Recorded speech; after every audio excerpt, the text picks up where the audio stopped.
Professor Dalvin adjusted the holographic display with a satisfied click of his mandibles. 300 students from across the galaxy filled the lecture hall, their various forms of attention focused on him. This was his masterwork, decades of research compiled into one prestigious presentation at the Galactic Xenoanthropology Institute. The title floated above him in shimmering letters: Primitive Deification, How Pre-Contact Humans Invented Gods to Explain Their World. He began with confidence, his voice amplified to reach every corner of the vast chamber. Today we examine one of the most fascinating cases of mass delusion in galactic history.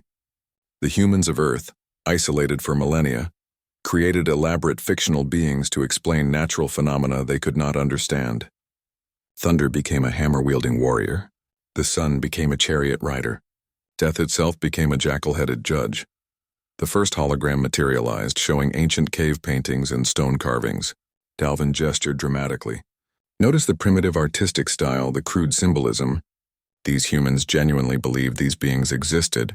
They built temples, performed rituals, even sacrificed resources to appease fictional entities. A few students took notes. Others whispered among themselves. 3 humans sat in the back row, their expressions unreadable. Dalvin continued, warming to his subject. Let us examine the Norse pantheon as a prime example. They invented a being called Thor, supposedly the god of thunder. According to their myths, he wielded a magical hammer that returned to his hand after throwing it. Scientifically absurd, of course. No material could withstand such forces, and the physics of return trajectories would require technology these primitives did not possess. The hologram shifted to show ancient Norse artwork depicting a bearded figure with a hammer raised against storm clouds. They claimed he controlled weather, fought ice giants, and protected humanity from cosmic threats. All metaphors, naturally, for their fear of natural disasters and the unknown universe beyond their world. Dalvin's tone carried the superiority of someone explaining obvious facts to children. One of the humans in the back row raised her hand. Dalvin paused, slightly annoyed at the interruption, but maintaining professional courtesy. Yes, Miss Brooks. Riley Brooks stood, her Earth Defense Force uniform crisp despite the long lecture. Professor, with respect, that's not entirely accurate. A ripple of attention moved through the students. Challenging a professor of Dalvin's reputation was bold, especially for an exchange student. Dalvin's mandibles twitched in what might have been amusement. Oh, please enlighten us with your perspective on your own species' primitive past. Riley kept her voice level and calm. Thor isn't a myth, sir. He's my mom's uncle. He came to our house last Christmas. Brought terrible fruitcake, same as every year. Silence fell over the lecture hall like a physical weight. Dalvin's expression shifted from amusement to pity. Miss Brooks, I understand humans can be quite attached to their cultural heritage, but surely you don't actually believe— I have photos, Riley interrupted, pulling out her datapad. She tapped a few commands and sent an image to the main display. The hologram flickered and changed. The lecture hall erupted in noise. The image showed a typical Earth holiday gathering, a table laden with food, people in colorful sweaters laughing and talking. And there unmistakably stood a massive bearded man holding a mug of something steaming. His resemblance to the ancient Norse depictions was impossible to ignore. That could be anyone, Dalvin said, but his voice had lost its certainty. A human who happens to look like your mythological figure. Another human student stood up, a young man named Peter. Professor, the Asgardians live in Norway now. They've been there for about 1,000 years. They mostly keep to themselves, but they're not exactly hiding. Thor does consultation work for the weather prediction services. A third human, Lisa, added, My former roommate's dad works with Hermes at the Interstellar Postal Service headquarters in Geneva. He's really good at logistics. Dalvin felt his carefully constructed lecture crumbling. You're claiming these beings actually exist? That they're not mythology but actual entities living on Earth? Riley nodded. Yes, sir. They're not gods in the omnipotent sense. They're just really old, really powerful beings who've been around since humanity's early days. The myths got a lot of details wrong, but the beings themselves are real. A student from the Syrian collective called out, How is this possible? Why has no one reported this to the Institute? Most people off-world assume we're joking or being metaphorical, Lisa explained. And honestly, the beings themselves prefer low profiles. They're not interested in being studied or worshipped anymore. Professor Dalvin sat down slowly, his legs suddenly unsteady. 40 years of research, dozens of published papers, all based on the assumption that these beings were purely mythological. Riley seemed to sense his distress. Professor, I'm not trying to invalidate your work. The cultural analysis and the way myths spread and changed over time, that's all still valid. You just had one fundamental assumption wrong. Another professor, Dr. Hayes from the Earth Studies Department, stood up from the faculty section. I can corroborate what Miss Brooks is saying. The Earth government has documentation on all registered as guardians, Olympians, and other ancient beings. They have legal status, pay taxes, and most hold normal jobs. The lecture hall descended into chaos. Students argued with each other. Faculty members pulled out their communication devices, frantically calling colleagues. Several people were already searching databases and news archives. Dalvin sat in stunned silence, watching his academic legacy transform before his eyes. Riley approached the podium quietly. Professor, if it helps, Thor said he'd be willing to talk with you. He thinks some of the myths about him are hilarious, but he'd like to set the record straight on others. Dalvin looked up at her, his alien features showing an emotion humans might recognize as bewilderment. You can just call him like a normal person? Riley smiled. He's my uncle. I have him on speed dial. Director Mina had lived for 300 years and prided herself on maintaining composure in any situation. Yet here she sat in her office, watching a live video feed of a woman who claimed to be Athena, Greek goddess of wisdom, casually discussing her tenure as a professor at Oxford University. The woman on the screen looked perhaps 40 in human years, with sharp gray eyes and an intensity that made even Mina slightly uncomfortable. She wore a simple blazer and had a stack of papers on the desk behind her. So you're telling me, Mina said slowly, that you have been alive for approximately 4,000 years, give or take a century? Athena nodded. Give or take, yes. Time gets fuzzy when you live that long. I stopped counting precisely around the year humans call 800 BCE. Riley Brooks stood beside Mina's desk, arms crossed. In the week since the disastrous lecture, she had become an unofficial liaison between the Institute and Earth's ancient beings. She did not particularly want the job, but someone had to do it. Can you demonstrate something? Mina asked. Forgive my skepticism, but extraordinary claims require extraordinary evidence. Athena smiled, and it was not a warm expression. What would you like? I could recite the complete works of Homer in original ancient Greek, but you would just say I memorized them. I could solve complex mathematical theorems instantly, but you would assume I have cybernetic implants. Fair point, Mina conceded. However, Athena continued, I can tell you that Professor Dalvin has been having an affair with his research assistant for 6 months. He's terrified his mate will discover it. The fear is affecting his work, making him defensive and rigid in his thinking. It's why he reacted so poorly to Miss Brooks's revelation. Mina stiffened. How could you possibly know that? I can read people. It's part of what I am. Strategy, wisdom, understanding, motivation, it all connects.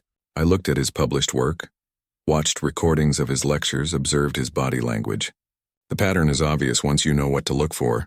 Riley shifted uncomfortably. Is that true? About Professor Dalvin? Mina did not answer, which was answer enough. She would need to have a conversation with Dalvin about professional conduct, but that was a problem for later. The door chimed.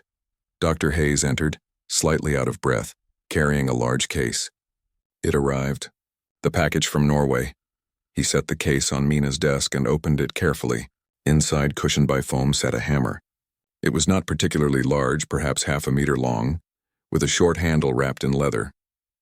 The head was made of some silvery metal that seemed to drink in the light around it. Is that? Mina reached toward it, then stopped. Mjolnir, Riley confirmed. Thor sent it for analysis.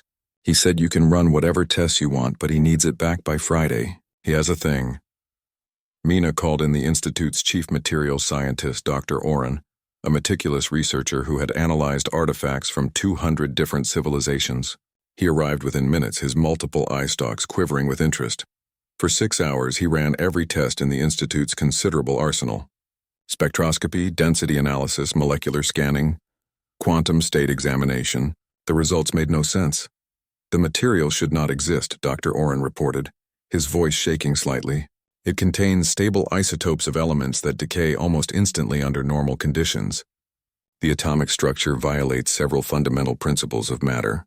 and it weighs differently depending on who holds it. What do you mean? Mina asked. Dr. Oren gestured to his assistant, a young researcher named Tilly. Pick it up. Tilly grasped the hammer's handle and pulled. It did not move. She tried again, straining. Nothing. Now you try, Dr. Oren said to Riley. Riley walked over and lifted the hammer with one hand, as easily as picking up a pen. Yeah, it does that. Thor says it's something about worthiness, but I think it's more like it recognizes people it knows. His family can all lift it. So can some of his friends. She set it back down. The impact made no sound despite the hammer's apparent mass. Impossible, Dr. Oren whispered. The video screen flickered. Athena had been watching. You're beginning to understand. We are not bound by the same rules as normal matter and energy. We exist on multiple levels simultaneously. Another call came through. This time it was a man who identified himself as Anubis. He appeared human, with dark skin and kind eyes, wearing modern clothing. Behind him, Riley could see what looked like a hospital room. I work at a hospice center in Cairo, he explained. I help people transition peacefully. It's what I've always done, really. The ancient Egyptians just interpreted it through their cultural lens. You're the god of death, Mina said. I'm a guide for the dying. Anubis corrected gently. I don't cause death or control it. I just help people cross over without fear. Humans always had metaphors for what I do. Judge of souls, weigher of hearts. Really, I just hold their hand and make sure they're not alone. Over the next 3 days, more calls came through. Ganesha from Mumbai, working as a consultant for major corporations dealing with complex problems. Hermes from Geneva, confirming he did indeed work in logistics and communications. Anansi, living in Jamaica, teaching literature and folklore at the university. Each demonstration added to the growing pile of evidence. The Institute's faculty held emergency meetings every evening. Arguments broke out. Some professors refused to accept the evidence, claiming elaborate hoaxes. Others adapted quickly, already planning new research directions. Professor Dalvin isolated himself in his office, refusing visitors. His life's work had not been destroyed exactly, but it required complete recontextualization. Every paper he had written, every lecture he had given, needed revision. Riley found him there late one evening, surrounded by holographic notes and half-empty cups of bitter Centaurian tea. I'm sorry, she said from the doorway. I didn't mean to humiliate you. Dalvin looked up, his eyes tired. You were just telling the truth. I should have listened instead of dismissing you. For what it's worth, Thor read your paper on Norse mythology's influence on medieval Scandinavian politics. He said it was brilliant. Just because the gods were real doesn't mean your cultural analysis was wrong. But the foundation was slightly off, Riley interrupted. You assumed they were myths created to explain the world. Really, they were real beings whose actions became myths through cultural interpretation over time. The social dynamics you studied, the way stories spread and changed, all of that still matters. Dalvin managed a weak smile. You're very kind, but I built my reputation on certainty and now I'm drowning in questions. Good, Riley said. Questions mean you're still learning. The news had spread beyond the Institute now. Galactic media outlets were covering the story. Other species were beginning to investigate their own mythologies with new eyes. Reports came in of similar discoveries across the galaxy. A Syrian delegation arrived at the Institute seeking guidance. Their ancient texts spoke of flamekeepers who guided their civilization through an ice age. They had always assumed it was mythology. Now they were not so sure. The galaxy was waking up to a truth it had forgotten or never known. And somehow Riley Brooks, a mid-level officer from Earth's Defense Force, had become the person everyone looked to for answers. Thor would laugh when she told him about this at the next family dinner. The Institute's Grand Assembly Hall had been built to accommodate gatherings of 5,000 beings from across the galaxy. Today every seat was filled, and thousands more waited outside watching through streaming feeds. Security had tripled. Scientists had set up monitoring equipment in every corner, and Riley Brooks stood backstage trying not to throw up from nervousness. You okay? Peter asked, offering her water. Riley shook her head. My uncle is about to teleport into a building using a rainbow bridge that shouldn't exist according to physics. And I'm supposed to introduce him like this is a normal academic lecture. To be fair, nothing about this is normal. A sensation like static electricity filled the air. Colors that had no names in any galactic language began swirling near the center of the hall's main floor. The monitoring equipment went haywire, alarms blaring before technicians frantically silenced them. Reality seemed to bend, and then 5 figures stood where empty space had been moments before. The audience collectively gasped. Thor stood in the center, exactly as tall and broad as the ancient carvings suggested. He wore simple clothes, jeans, and a worn leather jacket, but carried Mjolnir at his belt. His presence filled the room with an energy that made fur stand on end and skin prickle. Beside him stood a woman with silver eyes and a bow slung across her back. Artemis, Riley knew, though she had never met her before. A large figure with an elephant's head and human body stood calmly, radiating patience. Ganesha. A tall man with bronze skin and feathered serpent tattoos winding up his arms watched the crowd with ancient eyes. Quetzalcoatl. And a spider, impossibly large, its form shifting between arachnid and human with each moment. Anansi, Director Mina, stepped forward, her voice somehow steady despite the impossibility she was witnessing. "Welcome to the Galactic Xenoanthropology Institute. We are honored by your presence." Thor grinned, and it transformed his stern face into something warm. "Happy to be here." Though I'll be honest, I haven't been in an academic setting since the University of Uppsala in 1387. Different dress code back then. Nervous. Laughter rippled through the audience. Artemis moved to the front of the group. When she spoke, her voice carried effortlessly to every corner of the hall. "We have come because truth matters more than mystery. For too long, we have allowed your species, your civilizations, to wonder about us. That ends today." "We are not gods," Ganesha added, his voice deep and gentle. "We never were, not in the way you think. We are old. We are powerful. We are connected to the species we emerged alongside in ways that transcend simple biology. But we are not omnipotent. We do not control fate. We simply exist on a different level than most beings." Quetzalcoatl stepped forward. "I will demonstrate. Please, someone bring forth a plant, something dying or dead." A botanist from the second row hurried forward with a potted specimen, a Rigelian fern that had failed to adapt to the Institute's atmosphere. Its leaves were brown, its stem withered. Quetzalcoatl held his hands above the plant. The air shimmered. The temperature in the immediate area rose slightly, and the plant began to regenerate. Green spread through the leaves like water soaking into paper. The stem straightened. Within 30 seconds, the fern looked healthier than it had in months. "Life energy manipulation," Quetzalcoatl explained. "My people saw me help crops grow and called it divine blessing. It's not. It's conscious control of biological energy fields. Difficult to explain in simple terms, but not magic. Not supernatural. Just a different way of interacting with reality." Professor Dalvin stood shakily, his voice hesitant. "How is this possible?" "What are you exactly?" Thor took over. "That's the complicated part. We don't entirely know. We emerged from our associated species, human in our case, at various points in deep history. We aged differently, developed abilities that normal humans didn't have. We're connected to human consciousness in ways we still don't fully understand." Artemis knocked an arrow and pointed at a target that hadn't been there a moment before. "Tell me where to hit," someone shouted coordinates. The target was 300 meters away, around 2 corners behind multiple walls. Artemis released the arrow without looking. A camera feed showed it curving through the air, defying physics, threading through doorways until it struck the exact center of the target. "Perfect awareness of space and trajectory," she said. "The Greeks thought I never missed because I was divine. Really, I just perceive dimensions of space that others don't." Anansi shifted fully to human form, an old man with laugh lines and clever eyes. "Stories. That's my gift. I can weave narratives that become true in small ways. Tell me something you want to communicate." A student from the back yelled, "I need my friend in dorm 14 to bring my notes." Anansi smiled and whispered something. Across campus, in dorm 14, a student suddenly felt an overwhelming urge to grab notes and take them to the assembly hall. She couldn't explain why, but it felt urgently important. She arrived 5 minutes later, confused but carrying the right materials.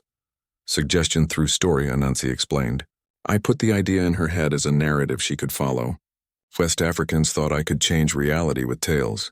More accurately, I can influence behavior through carefully constructed mental narratives." The demonstrations continued for an hour. Each being showed their abilities, explained them as best they could, and submitted to scientific scanning. The data was unprecedented. Energy readings that made no sense, biological structures that shouldn't be stable, consciousness signatures that extended far beyond their physical bodies. During a break, Thor found Riley backstage. "Hey kid, holding up okay?" Riley slumped against a wall. "This is insane. You're my uncle who makes bad jokes at Thanksgiving. Now you're demonstrating impossible powers to thousands of aliens." "I'm still your uncle who makes bad jokes," Thor said. "That doesn't change. I'm just also this other thing, same as I've always been." He pulled out his phone and showed her a picture. Riley at age 6 trying to lift Mjolnir at a family barbecue. Her face scrunched up with effort while the adults laughed. "You've always known what I am. Everyone else is just catching up."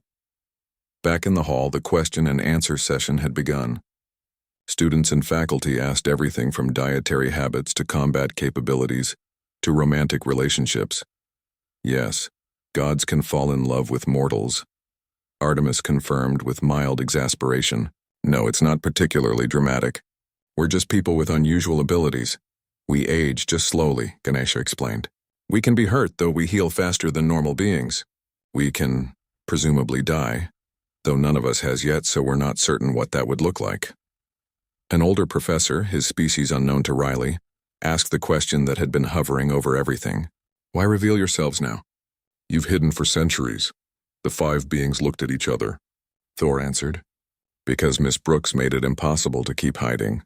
And honestly, we were getting tired of the secrecy. Most of us just want to live normal lives. Hard to do that when you're constantly dodging questions about your age or abilities." "Also," Anansi added with a sly smile, "your civilizations are mature enough now. 1,000 years ago, knowledge of our existence might have caused wars. Now you've mostly grown past worship and superstition. You're ready for truth." The gathering lasted 6 hours. By the end, the audience had shifted from skeptical to believing, to simply exhausted from processing impossible information. The beings agreed to remain available for further study, though they set clear boundaries about privacy and autonomy. As everyone filed out, Riley overheard 2 students talking. "My professor built his entire career on studying draconian sky myths," one said. "Do you think they're real too?" the other asked. "After today, I think we need to check everything we thought we knew." The galaxy's understanding of its own history had just been rewritten, and it was only the beginning. News traveled fast across the galaxy, but understanding traveled slower. Riley watched the feeds from her quarters as civilization after civilization began investigating their own mythologies with new urgency. Some discoveries brought joy, others brought fear, all brought questions. The first breakthrough came from the Syrian collective 3 days after Thor's demonstration. They found their eternal flamekeeper working as an environmental engineer on a deep space station near their home system. She had been there for 90 years, using a false identity that claimed she was only 40. When confronted, she simply shrugged and said she had gotten tired of being worshipped and wanted to do practical work instead. The Draconians found their sky serpents living in the asteroid belt of their home system. Massive beings who had retreated from society 500 years ago. They agreed to a meeting, descending from the rocks and space dust like legends made flesh. Their scales reflected starlight in patterns that made observers weep without knowing why. An Andromedan administrator at a major university revealed herself as the first voice, a being who had guided her people's philosophy for 3,000 years. She had been working in student services, helping young people find their paths. "It seemed appropriate," she said simply. Within 2 weeks, 47 different ancient beings from 18 species had been confirmed. The Galactic Council called an emergency summit. Riley attended as part of Earth's delegation, alongside Dr. Hayes and, surprisingly, Thor himself. The council chambers held representatives from 200 civilizations, and the tension was thick enough to choke on. Chancellor Drex, a 4-armed diplomat from Proxima, opened the proceedings. "We face an unprecedented situation. Beings of immense power have been living among our populations without official recognition or oversight. This raises serious questions about security, sovereignty, and the fundamental nature of our societies." A representative from the Altarian Empire stood immediately. "We demand these beings be registered, tracked, and monitored. No one should possess such power without accountability." Thor leaned toward Riley and whispered, "Here we go." The first voice rose gracefully. "We have existed for millennia without causing harm. We have guided, protected, and nurtured our respective species. What accountability do you demand beyond the evidence of our actions? How do we know you won't use your power to dominate us?" Another representative challenged Artemis, attending via hologram, answered coldly, "If we wanted to dominate you, we would have done so already. Most of us could level cities if we chose. We don't choose. That should tell you everything you need to know about our intentions." The debate raged for hours. Some representatives wanted integration. Others wanted isolation of the ancient beings. A few extreme voices called for imprisonment or exile. Several ancient beings walked out in disgust. During a recess, Riley found Thor standing at an observation window, looking out at the stars. "You okay?" Frustrated, he admitted, "I've spent 2,000 years trying not to interfere with human development. Let people make their own choices, solve their own problems. Now I sit in a room while beings who barely understand what I am try to legislate my existence." "What would you do if they try to force registration?" Riley asked. Thor sighed. "Leave, most of us would. We stay because we choose to, because we care about our people. Force us into boxes, try to control us, we'll just disappear. They can't stop us. That would make things worse, I know, but I'm not going to be a prisoner in my own home." The summit continued for 3 days. Slowly, painfully, a framework emerged. The ancient beings would maintain their autonomy. No mandatory registration, no tracking, no limitations on their movement or activities. In return, they would agree to certain transparency measures, making their existence public knowledge. Participating in educational initiatives. Responding to requests for assistance during genuine emergencies. It was not a perfect solution, but it was a start. While the political maneuvering continued, something more interesting was happening in the academic world. Researchers from different species were comparing notes on their ancient beings and finding patterns. Professor Dalvin, reinvigorated by having actual subjects to study rather than myths, led a multi-species research team. They discovered that every species' ancient beings emerged at roughly the same stage of development. When a civilization reached a certain level of consciousness, complexity, and cultural sophistication, these beings appeared. "It's not random," Dalvin explained to Riley over dinner at the Institute's cafeteria. "There's a pattern, a trigger point.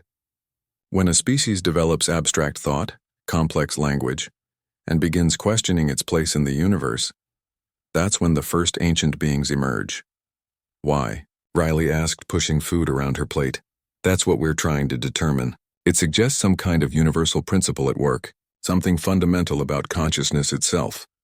Dr. Hayes joined them, carrying a datapad covered in notes. "It gets stranger. The abilities each species' ancient beings possess correlate with that species' psychological needs and cultural values. Humans needed protectors and guides, so you got warriors and wisdom figures. Syrians needed environmental stability, so they got flame keepers who could regulate temperature and energy. The Draconians needed to understand the cosmos, so their sky serpents can navigate stellar currents and perceive dimensional rifts." "That's too specific to be coincidence," Riley said. "Exactly. Someone or something designed this, or at least set conditions that would cause it to develop naturally." Dalvin leaned back, exhaustion evident in his features.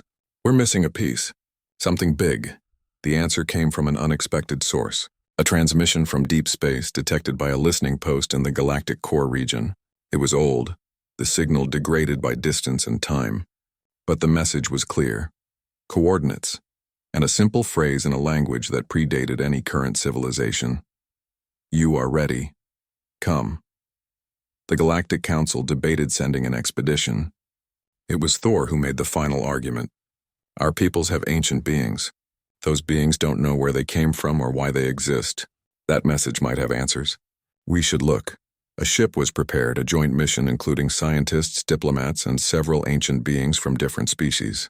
Riley was selected as part of Earth's contingent, along with Thor. Professor Dalvin and Director Mina would lead the research team.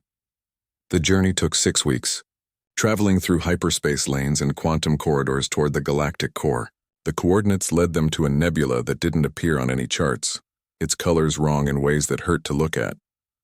In the center of the nebula sat a station. It was massive, dwarfing any structure the current civilizations had built. And it was old.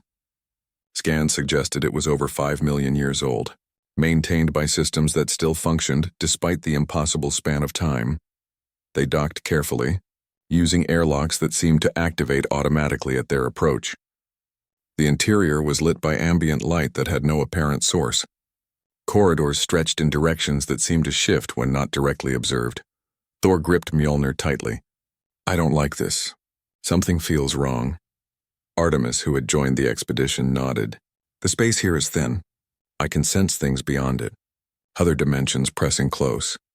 They moved deeper into the station, following corridors that seemed to lead them where they needed to go, whether they chose that direction or not. Finally, they reached a central chamber. It was filled with data. Holographic displays covered every surface, showing images of species from across the galaxy. Humans, Syrians, Draconians, hundreds of others, and beside each species, images of their ancient beings. The displays stretched back millions of years, showing civilizations that had risen and fallen long before the current galactic community existed. In the center of the chamber sat an interface. Ganesha approached it carefully and touched the controls. The entire station hummed to life. A hologram appeared. It showed beings unlike anything they had seen before. Humanoid in basic shape, but with features that seemed to shift between different forms. Their technology was beyond comprehension. Cities that existed in multiple dimensions simultaneously. A voice spoke, translated automatically into every language the expedition members understood. "We are the first civilization. If you are seeing this, then our experiment has succeeded. Your ancient beings were not accidents. They were designed by us." The hologram continued speaking while the expedition team stood frozen in shock. The first civilization's recorded message played across displays that had waited millions of years to deliver their truth. "We achieved everything," the voice explained, its tone carrying a weight of ancient regret. "Mastery over matter and energy. Control of space and time. We reshaped worlds on a whim. We extended our lives indefinitely. We believed ourselves gods." The displays showed cities of impossible beauty, beings casually manipulating reality itself, technology that made current galactic civilization look primitive by comparison. "And we nearly destroyed everything," the voice continued, now heavy with sorrow. "We had power but no wisdom, advanced technology but primitive emotions. We warred among ourselves over philosophies, resources, pride. Our weapons could unmake solar systems. Our conflicts tore holes in reality itself." The images shifted to show destruction on a scale that made Riley feel sick. Entire star systems reduced to debris, dimensional rifts consuming space itself, a civilization eating itself from within. Thor's grip on Mjolnir tightened. "This is what we could become." Professor Dalvin was frantically recording everything, his hands shaking. Director Mina stood perfectly still, her species' meditative training the only thing keeping her composed. The hologram showed the first civilization in its final days. Not destroyed but diminished, scattered, humbled by the consequences of their own arrogance. "We survived, barely. And we learned. Power without guidance leads only to destruction. So we created a solution. We seeded consciousness across the galaxy. Billions of worlds received the spark of life, carefully calibrated to develop into complex civilizations. And within each species, we embedded the potential for guardian beings." The displays showed the process. Genetic modifications so subtle they would be invisible until triggered. Quantum entanglements with dimensional energy fields. Consciousness templates that would activate at specific developmental thresholds. "Your ancient beings," the voice explained, "are our legacy and our apology. They emerge when a species reaches the point where they begin developing dangerous capabilities. They serve as guides, protectors, examples of power tempered by responsibility. They are designed to prevent younger civilizations from making our mistakes." Artemis stepped closer to the display, her silver eyes reflecting the light. "We're safeguards, built-in limiting factors." "Not limits," the voice corrected, somehow responding to her words despite being a recording. "Guides. You were given free will, the ability to choose your own paths. But you were also given an instinctive understanding of balance, the desire to protect rather than dominate. You feel wrong when you use your power selfishly because we programmed that discomfort into your fundamental nature." Ganesha sat down heavily, his large frame suddenly seeming smaller. "My entire existence has been a design specification." "No," Director Mina said softly. "You've had genuine experiences, made real choices, formed authentic relationships. The foundation may have been engineered, but what you built on it was your own. The hologram shifted again, showing a vast repository of knowledge. We left the station as a gift and a warning.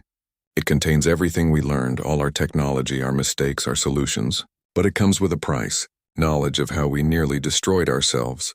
Understanding of exactly how fragile civilization truly is.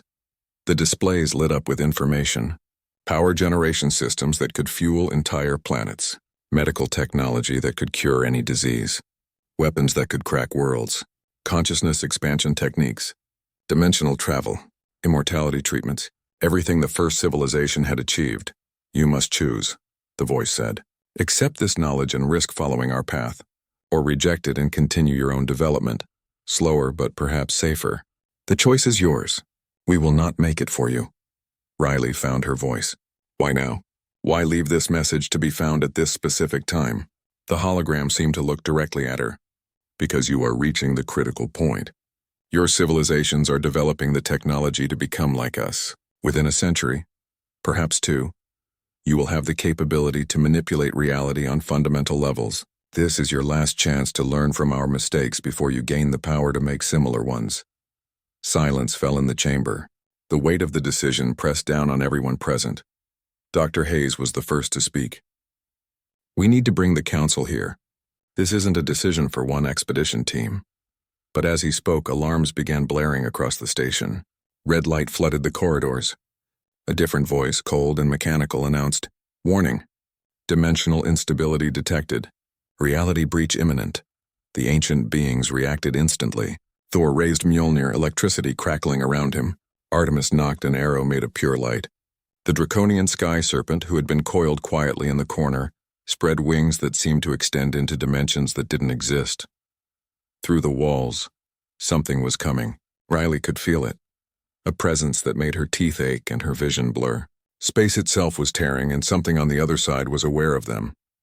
The first civilization hologram flickered. "Oh no, they found you." "Who?" Thor demanded. "Us. Or what we became." The hologram's voice carried true fear now, not the recorded regret from before. This was real-time communication. When we transcended physical form, most of us chose peace. Some did not. They became hungry, feeding on the dimensional energy of developing civilizations. We have been holding them back, but your presence here, so many ancient beings in one place, it drew their attention. The wall exploded inward, not physically but conceptually. Riley's mind struggled to process what she was seeing. Entities that existed in too many dimensions, their forms causing pain to perceive. They had been beings like the hologram once, but they had become something else, something parasitic and cruel. Thor moved first, Mjolnir striking one of the entities. Lightning that should not exist in vacuum tore through the thing, and it screamed in frequencies that shattered equipment. But there were more, pouring through the breach. Artemis fired arrow after arrow, each one finding targets in spaces between spaces. The Syrian Flamekeeper projected walls of energy, buying time for the scientists to retreat. The Andromedan first voice spoke words that made reality solidify, sealing breaches temporarily, but they were losing. The entities were too strong, too alien, too hungry. The hologram flickered again, and this time it changed. The recorded image dissolved, replaced by something present and aware. A being of pure light, barely holding form. "We had hoped to avoid this," the being said. "We have maintained our distance, allowed you to develop naturally. But we cannot let our failed brothers consume you." More presences appeared, beings that made even the ancient beings seem small. The first civilization, or what remained of it, had been watching all along. Now they intervened, engaging the corrupted entities in a battle that bent the station's structure. "You must leave," the light being commanded. "Take the knowledge, all of it. Learn from what we were and avoid what we became. And remember that power always comes with responsibility. Consciousness with conscience." Thor grabbed Riley. "We're going. Now." The team ran for their ship, the ancient beings fighting a rear-guard action against entities that should not exist. The station was tearing itself apart, the dimensional breach spreading. They barely made it. As the ship pulled away, the entire station collapsed into the breach, taking the corrupted entities with it. The light beings, the remnants of the first civilization, went too. A final sacrifice to protect the civilizations they had seeded. In the ship's hold, The expedition had managed to download a fraction of the station's data. Not everything, but enough. Enough to change the galaxy forever. Riley sat in her quarters, shaking from adrenaline and existential dread. Thor found her there.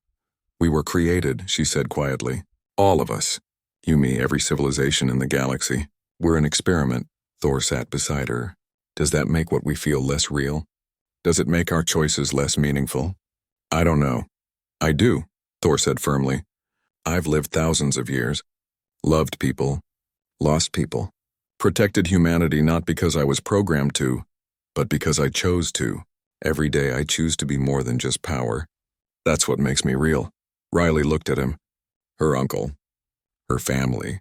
Created by an ancient civilization to be a guide, but choosing every day to be more than his function. "We have to tell everyone," she said finally. "Yeah," Thor agreed. "We do, and it's going to change everything." 2 months had passed since the expedition returned from the galactic core. 2 months of debate, revelation, and fundamental restructuring of how every civilization understood itself.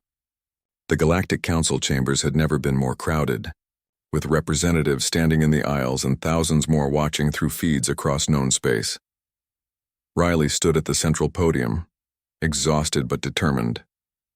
She had become, against all expectations, the voice of this new era, not because she was the most qualified, but because she represented the bridge between ancient and modern, power and humility, truth and tradition. "The data from the first civilization station has been analyzed by teams from every major scientific institution," she reported. "The conclusions are undeniable. We were seeded. Our ancient beings were designed. This is not theory. This is documented fact." The chamber erupted in noise. Some representatives shouted in anger, others in fear. A few sat in stunned silence, still processing the death of their civilization's origin myths. Chancellor Drex called for order, his 4 arms raised. "The question before us is not whether to accept the truth. The evidence is overwhelming. The question is what we do with this knowledge." A representative from the Rigelian Confederacy stood. "The first civilization left us technology, power generation, medical advances, dimensional travel. We should use it. Why struggle when solutions exist? Because that's exactly how they destroyed themselves," Professor Dalvin countered from his seat in the academic section. "They developed power faster than wisdom. They had the tools to reshape reality before they understood the responsibility that came with it." Director Mina rose gracefully. "I propose a compromise. We establish a new institution, jointly governed by all species, dedicated to studying the first civilization's knowledge. We release information gradually, ensuring each technology is understood ethically before being implemented practically." The debate raged for hours. Ultimately, a vote was called. The proposal passed with 73% approval. The Institute of First Knowledge would be established, with strict protocols for research and application, fast enough to benefit from the discoveries, slow enough to avoid catastrophic mistakes. But that was only one issue. The other was more personal, more immediate. An elderly Syrian stood, her crystalline features reflecting the chamber lights. "What of the ancient beings? Now that we know they were created to guide us, to limit us, how can we trust them? How can we see them as anything but tools of control?" Thor had been sitting quietly in the observers section. Now he stood, his voice carrying without amplification. "You cannot trust us because of what we were made to be. You can only trust us because of what we choose to be. I was designed to protect humanity. I could have ruled them instead. Every day for 2,000 years I chose protection over domination. That choice made freely despite my programming is what makes me trustworthy." Artemis joined him. "We learned the truth about ourselves in that station, same as you. It was not easy. My entire understanding of my existence was revealed to be engineered. But my actions, my relationships, my choices, those remain mine. I am more than my function." The draconian sky serpent spoke, its voice resonating across multiple frequencies. "The first civilization gave us purpose, but not prisoners. We could have abandoned our species, pursued our own power. We stayed because we loved the people we grew alongside. That was never programmed. That was genuine." One by one, ancient beings from different species stood and spoke. Each acknowledged their artificial origins while asserting their authentic choices. The chamber listened, and slowly, understanding began to replace fear. A young human student in the gallery called out, "What about the entities? The ones that attacked the station?" Will they come back? The beings exchanged glances. It was Ganesha who answered, his voice gentle despite the weight of his words. Perhaps. The first civilization held them back for millions of years, but that barrier is gone now. We must be prepared. But preparation does not mean fear. It means growth, unity, and the wisdom to use power responsibly. The session ended with the establishment of several key agreements. The Covenant of Understanding, they called it. Ancient beings would be recognized as citizens of their respective species with full rights and autonomy. They would serve as advisors but not rulers. They would teach but not command. They would protect but not control. In return, civilizations would approach the first civilization's knowledge with caution and ethics. They would share discoveries openly rather than hoarding them. They would remember that power without wisdom led to destruction.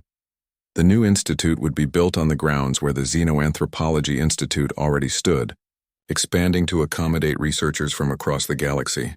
Professor Dalvin was named its first director, his earlier mistakes transformed into wisdom through humility. Director Mina joined the Galactic Council's new Committee on Ancient Relations, using her diplomatic skills to navigate the complex new reality, and Riley returned to Earth. 3 weeks later, she stood in her mother's kitchen, helping prepare food for what had become a legendary gathering. The annual Brooks family reunion had grown considerably. Not just human relatives anymore, but beings from ancient pantheons across multiple cultures. Thor was arguing good-naturedly with Ares about whose civilization had the better military strategy. Athena was deep in conversation with Saraswati about educational philosophy. Hermes was showing Anansi something on a datapad, both of them laughing. Bastet played with the children, her feline grace making her the most popular ant figure. Quetzalcoatl was helping Riley's uncle with the grill, offering cooking advice that somehow involved dimensional heat regulation. Riley's mother found her daughter staring at the scene with wonder. Overwhelming? A little, Riley admitted. 6 months ago, I was just a mid-level officer trying to get through an exchange program. Now I'm the person who revealed the truth about galactic origins to the entire galaxy. And you're handling it well, her mother said. You know why Thor likes coming to these gatherings? The food? Her mother laughed. That too, but mainly because here he's just Uncle Thor, not a god, not a guardian, not a symbol. Just family. You gave that to him and to all the others. You reminded everyone that power doesn't make you special. How you use it does. The gathering continued into the evening. Food was shared, stories were told. Children ran around playing with beings who had shaped civilizations. At one point, Riley found herself sitting next to Thor on the back porch watching the sunset. I've been thinking about submitting a paper, she said. About all of this. Everything we learned. Yeah? What's the title? Divinity and Domesticity. How humanity's integration of ancient beings offers a model for galactic unity. Thor considered this. Bit academic, but I like it. What's your thesis? That the most powerful lesson we can teach isn't about controlling power or fearing it. It's about making powerful beings do the dishes, Thor laughed loud and genuine. Is that a hint? You promised Mom you'd help clean up. I'm a literal god of thunder. And you're also on dish duty. Those were her exact words. Thor sighed dramatically but stood. You know, the ancient Norsemen would have sacrificed whole villages to ask for my favor. Your mom threatens to not invite me to Christmas. Modern problems require modern solutions, Riley said. As Thor went inside to help clean, Riley stayed on the porch for a moment longer. Across the galaxy, civilizations were processing revelations about their origins. Scientists were carefully studying technology that could transform existence. Diplomats were negotiating new relationships with ancient beings. And here, on Earth in a suburban house surrounded by family, the god of thunder was washing dishes because his sister-in-law told him to. Maybe that was the real lesson the first civilization had left them. Power was inevitable as civilizations advanced. But the choice to be humble, to value connection over dominance, to do the dishes because someone you loved asked you to, that was where true wisdom lived. Her datapad chimed. A message from the Institute. They wanted her to present her findings at the next Galactic Symposium. To teach others how humanity had integrated its ancient beings into daily life. To show that fear and worship were not the only options when confronting the extraordinary. Riley smiled and sent back her acceptance. Then she went inside to join her family, both the mortal and the ancient, both the ordinary and the extraordinary, all gathered around a table because connection mattered more than power ever could. In the grand scheme of galactic history, this was a small moment. A family gathering, a meal shared, laughter and stories and someone doing the dishes, but small moments were what made civilization worth protecting. Small choices were what prevented power from corrupting. Small connections were what made beings choose love over domination. The first civilization had built safeguards into every species. But the real safeguard was not the ancient beings themselves.